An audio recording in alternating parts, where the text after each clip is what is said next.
the latest example of the Liberal Party of Canada's attack on our fundamental rights and freedoms.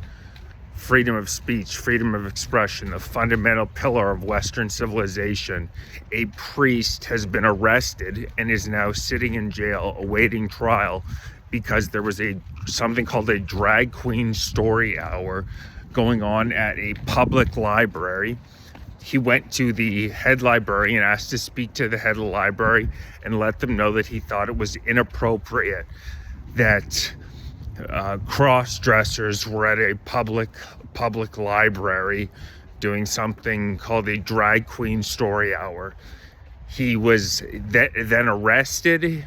He was they tried to force him to apologize to the librarian and the LGBTQ community. He said that his religion would not allow him to do so. He is now sitting in prison. Freedom of speech in Canada is already gone.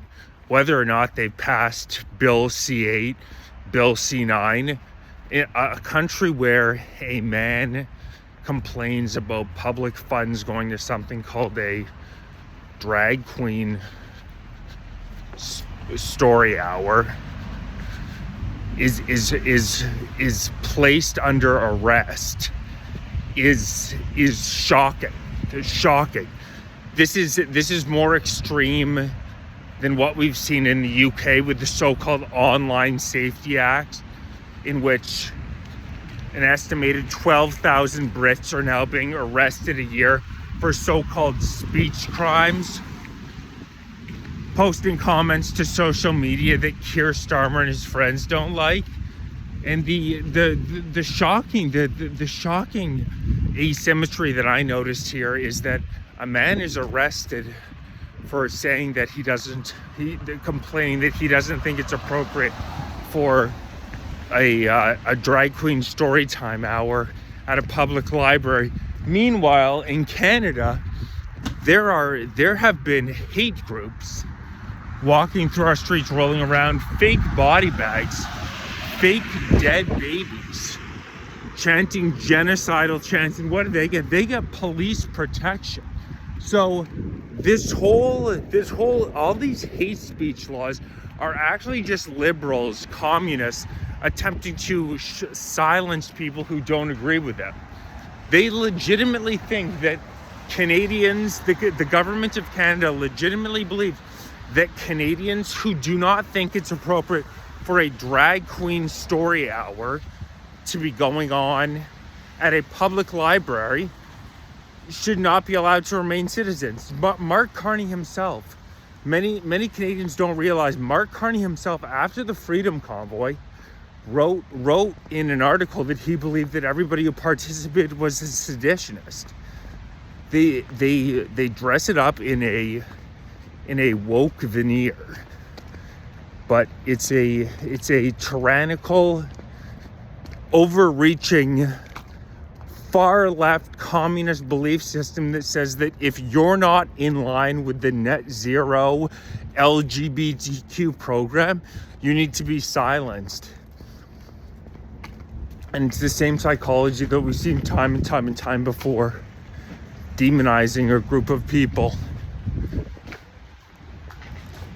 Surely you can respect the fact that people would not want their children to be potentially around that type of activity. But it just shows how tyrannical. Look into Mark Carney's family history.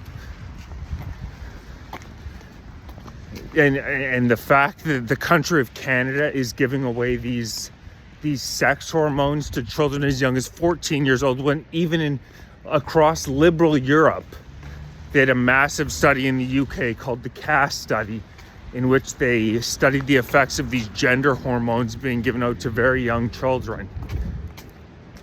And all across liberal Europe, they upped the minimum age to 18 to take these. In Canada, it's 14, and these are irreversible. These are irreversible drugs, sex hormones that they put these children on. And a decent percentage of them wind up regretting it, because you already look at the statistics on this type of stuff. The rates of incidents are already going down. So-called trans children are going down substantially.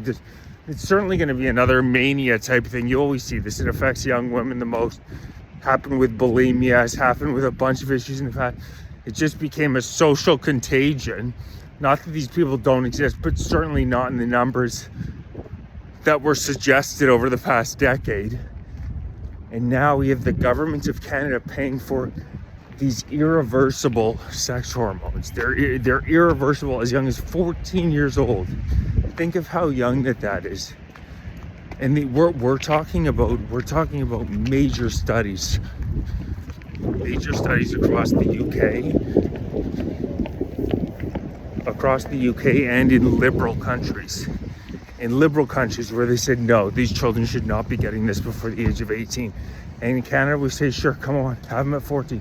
We say that if you don't agree with that, a public library, a so-called drag show, which I think that the vast majority of Canadians would not want their children to be around. Certainly not at a public institution. The idea that this man did not threaten anybody. This man did not threaten anybody with violence.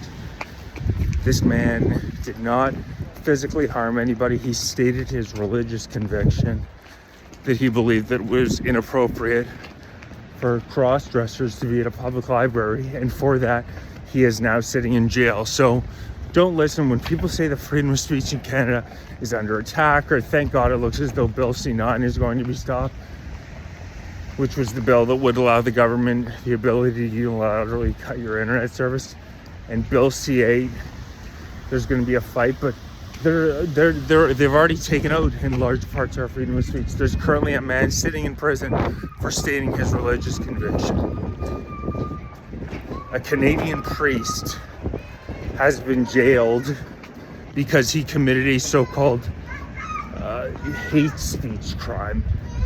But it just goes to show you how goddamn arbitrary, how insanely arbitrary these hate speech laws to one person.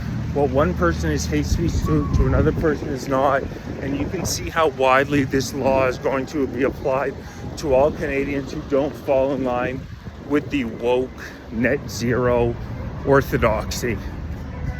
And all they have to do, they have to send out a warning shots like this, and then Canadians also wind up self-censoring. I got booted off TikTok with 30,000 followers. People self-censor because they're worried they're going to be judged. Yeah, so keep pumping this story out. Big story. Priest in jail for speaking his religious conviction. Freedom of speech is dead in Canada.